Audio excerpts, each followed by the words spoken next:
Good morning, dear student. Welcome to my channel. Physics Time. Myself Anjani Kumar Prajapati. And today we will discussing about the electrostatics. This is the topic of the class 12, and this is first unit. And we know that the first lesson of the class 12, electric charge and electric field. Electromagnetism is the first word of the class 12 because we will studying about the first unit of the class 12, electrostatics. What is the electrostatics? And this word is comes in this topic or in this book. तो यहाँ से आया है because electrostatics के दो part हैं, electromagnetism के दो पार्ट हैं, एक इलेक्ट्रोस्टैटिक्स है और एक इलेक्ट्रोडायनेमिक। इलेक्ट्रोस्टैटिक ही हमें पढ़ना है और इलेक्ट्रोस्टैटिक्स में जो कुछ भी पढ़ते हैं हम चार्ज की रेस्ट पोजीशन को मानकर पढ़ते हैं। तो सबसे पहले हम लोग इलेक्ट्रोस्टैटिक्स को ही फोकस करेंगे। क्लास 12 में हम 2-3 यूनिट बहुत अच्छे से अगर पढ़ लें तो नंबर भी अच्छा गेन हो सकता है। तो इलेक्ट्रोस्टैटिक्स हम लोग स्टडी करेंगे और इलेक्ट्रोस्टैटिक्स की जो भी सिचुएशन को हम यहाँ स्टडी करेंगे वो चार्ज की रेस्ट पोजीशन में। और जब भी हम मूविंग चार्ज के बारे में पढ़ेंगे तो इलेक्ट्रोडायनेमिक हो जाएगा। तो हम स्टार्ट करते हैं। तो इलेक्ट्रोस्टैटिक वर्ड से ही एकदम बिल्कुल क्लियर है। इलेक्ट्रो मीन्स इलेक्ट्रॉन और स्टैटिक, अगर हम इसे इलेक्ट्रो और प्लस स्टैटिक दो वर्ड में इसे ब्रेक करें तो electro means electron, static means रुका हुआ, स्टेशनरी।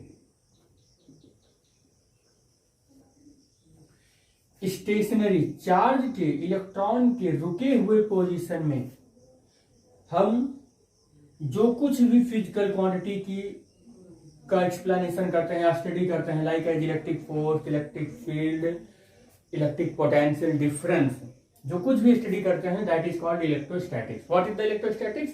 तो आप इसकी बेसिक डेफिनेशन दे सकते हैं। बेसिक डेफिनेशन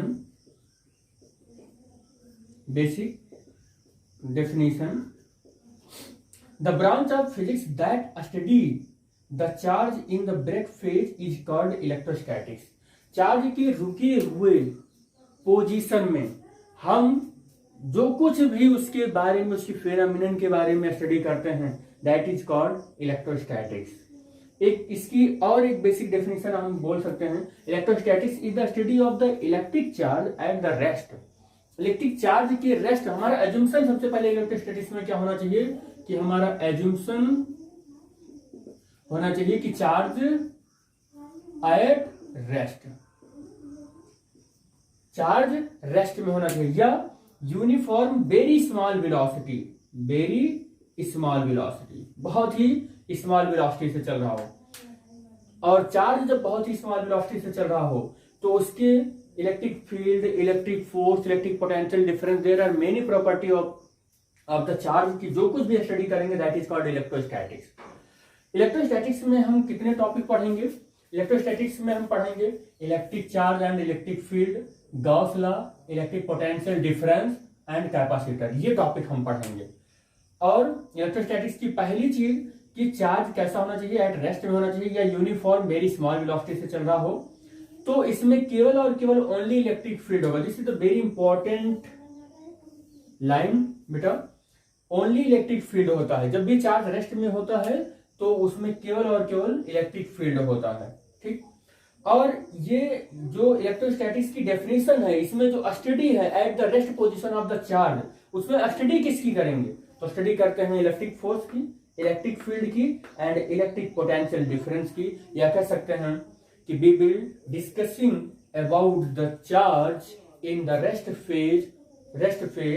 तो रेस्ट में चार्ज की जो कुछ भी हम स्टडी करते हैं वो क्या स्टडी करते हैं? इलेक्ट्रिक फोर्स की, इलेक्ट्रिक फील्ड की और इलेक्ट्रिक पोटेंशियल, या कह सकते हैं associated with the static charge.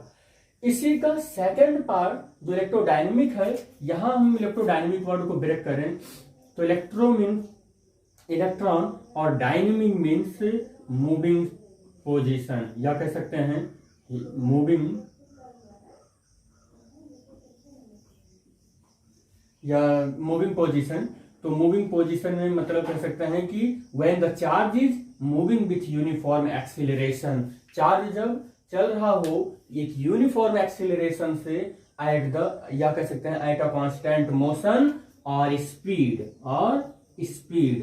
और इस सिचुएशन में हम बोल सकते हैं कि that is called electrodynamic. Electrodynamic के भी दो पार्ट होते हैं। एक को हम मान सकते हैं कि when charge is moving with the uniform acceleration, here it means acceleration is equal to 0 और कांस्टेंट मोशन और स्पीड। यहां भी बोल सकते हैं कि when charge is moving with some acceleration, और other words we can write as is not equal to 0. It not equal to 0 is represent that acceleration is continuously change with respect to time. It means हम बात करें अगर यहां पर कि when the a is constant, a constant है, तो यहां पर आप पढ़ेंगे या कह सकते हैं यहां पर दो चीज को स्टडी करेंगे, एक इलेक्ट्रिक फील्ड और एक मैग्नेटिक फील्ड।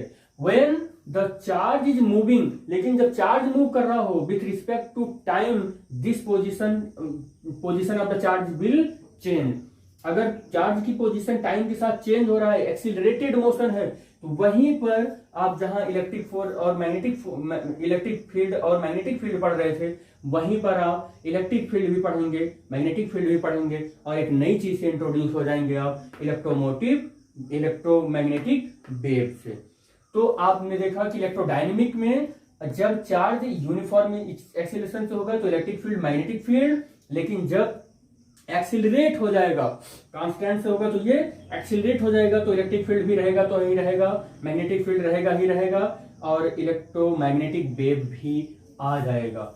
अगर हम इसकी एक बेसिक डेफिनेशन देखें, branch of the physics is that deal with the dynamic charge associated with the property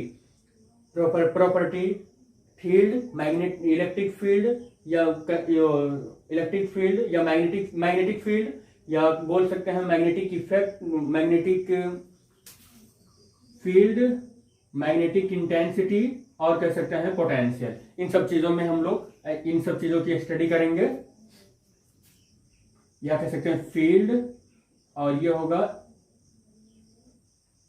intensity of electric field and potential, magnetic field and potential, इन सब चीजों का स्टडी करेंगे। और फिर हम देखें कि इलेक्ट्रोडायनेमिक में क्या क्या 12th के सिलेबस में पढ़ेंगे। तो इसका टॉपिक है electric current, magnetism, alternating current and electromagnetic wave. ये हमारा इलेक्ट्रोडायनेमिक है। इलेक्ट्रोडायनेमिक के फर्स्ट यूनिट को हम लोग यहां पर स्टडी करेंगे, इलेक्ट्रोस्टैटिक्स। तो हम लोग इलेक्ट्रोस्टैटिक्स में पहला जो चैप्टर स्टडी करेंगे वो है हमारा electric charge and electric field, और इस यूनिट से जो कुछ भी बेसिक चीजें थी हम लोगों ने देख लिया।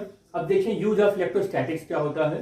तो use of electrostatics, making the photocopier machine and source of high department such as 1D graph generator based on the principle of the static electricity. ये भी इलेक्ट्रोस्टैटिक्स पर ही बेस्ड है। different type of the work on the principle electrostatics like as microphone, cathode ray tube, radar, Doordarshan radar, capacitor, loud speaker, etc। बहुत सारे ऐसे electrical instrument हैं जो इलेक्ट्रोस्टैटिक्स के प्रिंसिपल पर बेस्ड हैं या वर्क करते हैं। On the basis of principal of the electrostatics the atomic structure of the interrupter, परमाणुओं की संरचना को की जानकारी लेने में भी इलेक्ट्रोस्टैटिक्स थ्योरी का यूज होता है।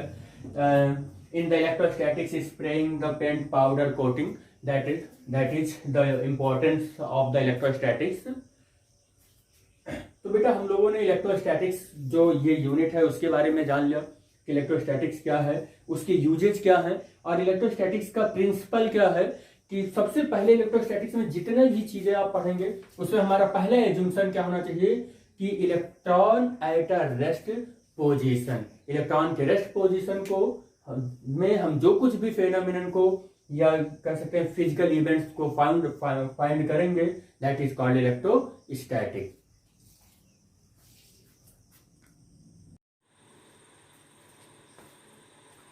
Next heading of this chapter, historical origin of electric charge.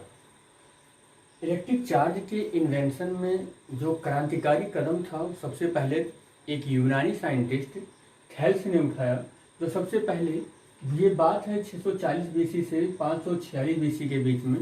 सबसे पहले एक थेल्स जो थे फिलोसफर थे, यूनान के फिलोसफर थे या कह सकते हैं साइंटिस्ट थे, और एक बहुत बुद्धिमान व्यक्ति थे। ऐसा इसके पीछे कहानी भी है कि जो यूनान था, यूनान में 7 वो सेंट हुए थे।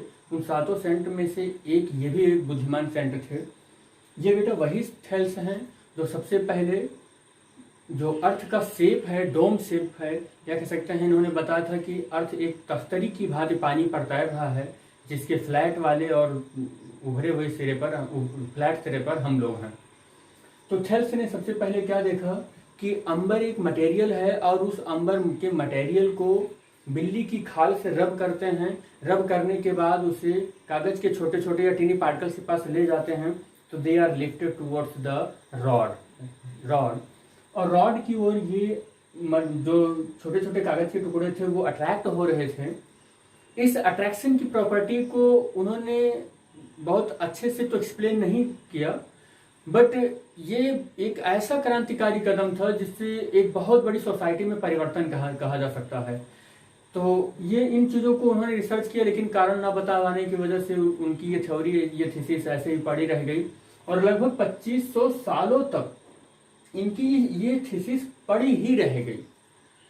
और अंबर क्या है बेटा, अंबर के बारे में बता दें। अंबर एक मटेरियल है जो बाल्टिक सी में पाया जाता है।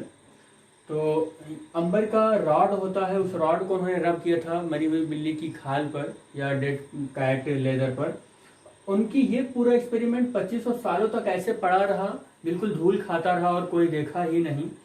But in 16th century William Gilbert, जो क्वीन एलिजाबेथ फर्स्ट के पर्सनल डॉक्टर व सेक्रेटरी थे, और ये इंग्लैंड के हैं, तो उन्होंने क्या देखा कि वो अपने लाइब्रेरी में टहल रहे थे। टहलते टहलते उनके हाथ में एक बुक आई, तो बुक को उन्होंने देखा, तो बुक में ये लिखा हुआ था कि अंबर को किसी मटेरियल से रब करते हैं, लाइक एज द फर या सिल्क, तो रब करते हैं तो उसमें एक ऐसी क्वालिटी आ जाती है जो टिनी पार्टिकल्स को अट्रैक्ट करता है।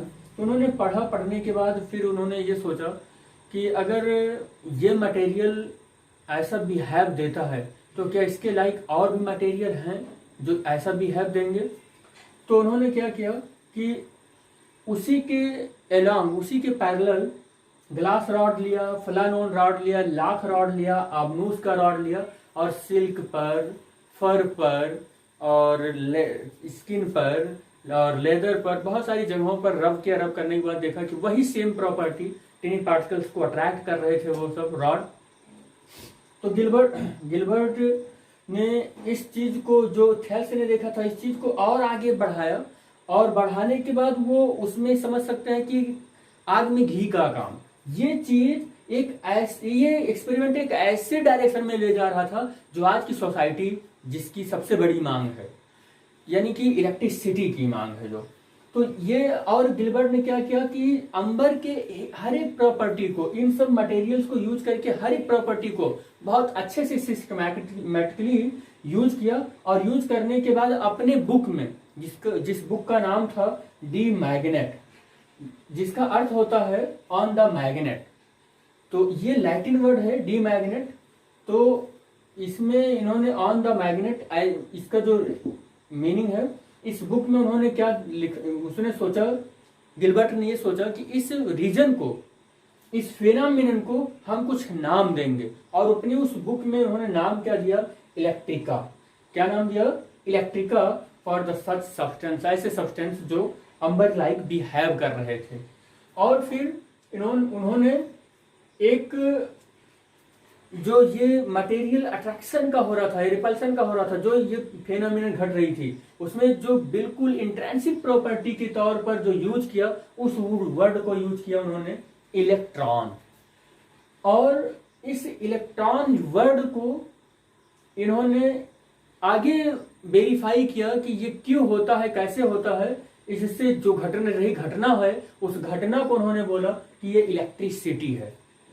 और सबसे पहले इसी फेनोमेनन को, इसी चीज को यूज करके उन्होंने एक कह सकते हैं इलेक्ट्रोस्कोप इन्वेंट किया, जो इलेक्ट्रोस्टैटिक्स के फील्ड में सबसे पहला इंस्ट्रूमेंट बना। In the form of the pivoted needle he called versorium, और उसको उन्होंने नाम क्या दिया, वर्सोरियम। अब चार्ज की पहचान हो गई, अदर जो मटेरियल थे उस मटेरियल से भी उन्होंने एक्सपेरिमेंट को किया। अब सिंपल सी बात है कि इस मॉडर्न युग में धीरे धीरे मॉडर्न युग आ रहा था, उसमें लोगों का ध्यान उधर अट्रैक्ट हुआ। उसी अट्रैक्ट होने में एक साइंटिस्ट और आगे आए, sir Thomas brown. Sir Thomas brown ने अपने एक्सपेरिमेंट में क्या देखा, 1946 में एक्सपेरिमेंट किया था, तो उन्होंने क्या देखा, first use the electricity word. Robert brown ने उस पूरे काज के लिए एक कह सकते हैं एक अथेंटिक वर्ड दे दिया कि इलेक्ट्रिसिटी। इन्होंने डिसाइड किया था इलेक्ट्रिसिटी वर्ड, ये विलियम गिलबर्ट ने, बट इन्होंने क्या किया कि उसे डिसाइड ही नहीं किया, उससे उन्होंने पब्लिश किया अपने पेपर में कि जो ये अंबर को रब करने के बाद अट्रैक्ट कर रहा है चीजों को, या अलग मटेरियल्स को रब कर रहे हैं फर्श से सिल्क से, तो अट्रैक्ट कर रहा है, उस रीजन को इन्होंने डिसाइड ही नहीं किया, बल्कि उसे एक पेपर में पब्लिश करके उसे रीजन का नाम दिया, उस रीजन का नाम दिया इलेक्ट्रिसिटी। That is electricity. और जो ये फेनोमेनन जिस छोटे से पार्टिकल्स की वजह से हो रही थी, उसे उन्होंने क्या नाम दिया, चार्ज। और उस अननोन रीजन को नाम क्या दिया, चार्ज। और क्या बताया कि but unknown reason due to the friction is name of electricity. Electricity is the name of that the unknown power. उस अननोन पावर को उन्होंने इलेक्ट्रिसिटी कहा, और जो उससे मल्टीप्लाइड होकर अट्रैक्ट होकर एक्सट्रीमली लाइट सब्सटेंसेस थे ऑन ऑब्जेक्ट। ठीक, फिर नेक्स्ट उसी की सीरीज में और भी, क्योंकि ये भी एक बहुत बड़ी फील्ड तैयार हो रही थी और लोग इसमें इंटरेस्ट ले रहे थे, तो बहुत जल्द इसमें साइंटिस्ट इंक्लूड होते गए और उस चीज के बारे में, चार्ज को के रिसर्च के बारे में अपना पार्टिसिपेट करने लगे। उसी सीरीज में एक दूसरे साइंटिस्ट आए, हॉक्सबी ने भी इस चीज को स्टडी किया। स्टडी करने के बाद फिर उन्होंने इनका नाम है फ्रांसिस हॉक्सबी। ये फ्रांसिस हॉक्सबी, इनका पूरा नाम है फ्रांसिस हॉक्सबी। तो ये साइंटिस्ट ने क्या किया 1705 में कि अपने एक्सपेरिमेंट से एक स्पेशल टाइप का एक्सपेरिमेंट किया था। उस एक्सपेरिमेंट में इन्होंने प्रूव किया कि material based on the electrostatics there are two type, माफ कीजिएगा, अपने स्पेशल टाइप के मटेरियल एक्सपेरिमेंट से इन्होंने प्रूव किया कि electricity divided two form. Electricity दो तरीके के होंगे, एक रिपल्सन का और एक अट्रैक्शन का। हॉक्सबी ने ये बताया कि इलेक्ट्रिसिटी दो तरीके के होते हैं, एक रिपल्सन का और एक अट्रैक्शन का। उसी सीरीज में फिर एक नए साइंटिस्ट आए, स्टीफन ग्रे, इन 1731 में, और उन्होंने अपना एक्सपेरिमेंट किया और उस एक्सपेरिमेंट में ये शो किया कि जो मटेरियल है on the basis of the electrostatics there are two types, first is insulator and second is conductor. Insulator जिसमें इलेक्ट्रिसिटी हो सके, जिसमें ना हो सके, यानी कि चार्ज मूव ना कर सके, वो इंसुलेटर। कंडक्टर जिसमें चार्ज आसानी से मूव कर सके। और इंसुलेटर और कंडक्टर तो हम लोग और ब्रॉड में पढ़ेंगे ही। अब इलेक्ट्रिसिटी के बेस्ड पर मटेरियल का क्लासिफिकेशन हो गया। इलेक्ट्रिसिटी दो तरीके की होती है, ये भी हमें पता चल गया। अब नेक्स्ट एक साइंटिस्ट है चार्ल्स ड्यूफे, और चार्ल्स ड्यूफे ने अपनी थीसिस को, जो इन सब ऊपर साइंटिस्ट की सारी चीजों को है स्टडी किया, स्टडी करने के बाद इस थीसिस को एक पेपर में पब्लिश किया इन 1733 में। और जो इनकी थीसिस पब्लिश्ड हुई उसका नाम था two fluid theory. Two fluid theory में इन्होंने दो तरीके की, जो ये चार्ज की बात हुई, इसमें इन्होंने दो तरीके के चार्ज को यूज किया और उसका उन्होंने नाम क्या दिया कि ये जो स्पेशल तरीके का चार्ज है ये बेट्रियस है, एक का नाम दिया, और दूसरे का नाम दिया रेजिनियस। बाद में बेंजामिन फ्रैंकलिन एक साइंटिस्ट आए और उन साइंटिस्ट ने इसी बेट्रियस और रेजिनियस को ही एक और नाम दिया, जो पॉजिटिव चार्ज और नेगेटिव चार्ज कहा गया, और यही आज का लेटेस्ट चार्ज है। तो याद रखिएगा, चार्ल्स ड्यूफे ने अपना एक पेपर पब्लिश किया जिसमें टू फ्लूइड थ्योरी से आया है, एक थ्योरी आई और उस थ्योरी में इन्होंने चार्ज की कैटेगरी को रेजिनियस कहा और विट्रियस कहा। बाद में यही फ्रैंकलिन ने इसी को मॉडिफाई किया और ही also discovered like the charge object, like charge object is repelled to each other and unlike charge object is attracted to each other। हॉक्सबी ने यह भी बताया कि सेम टाइप के चार्ज जो है रिपेल करते हैं और डिफरेंट टाइप के चार्ज अट्रैक्ट करते हैं एक दूसरे से।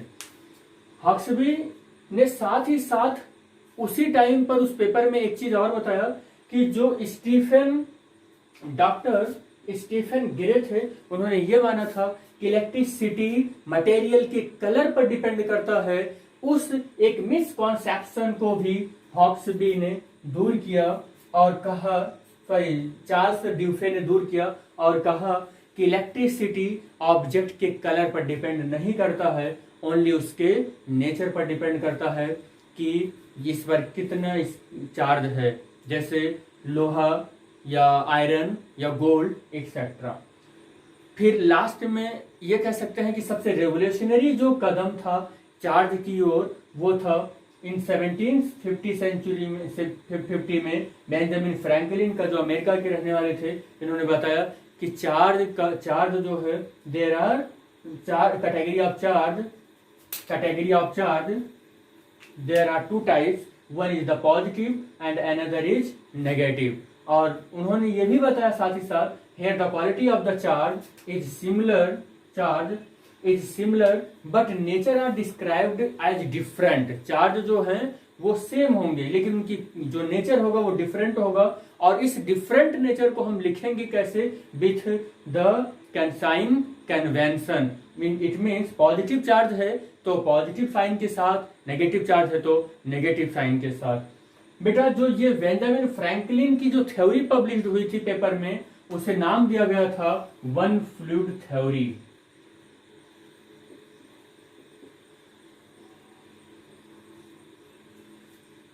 थैंक यू बेटा, थैंक यू। स्क्रीनशॉट ले लीजिए।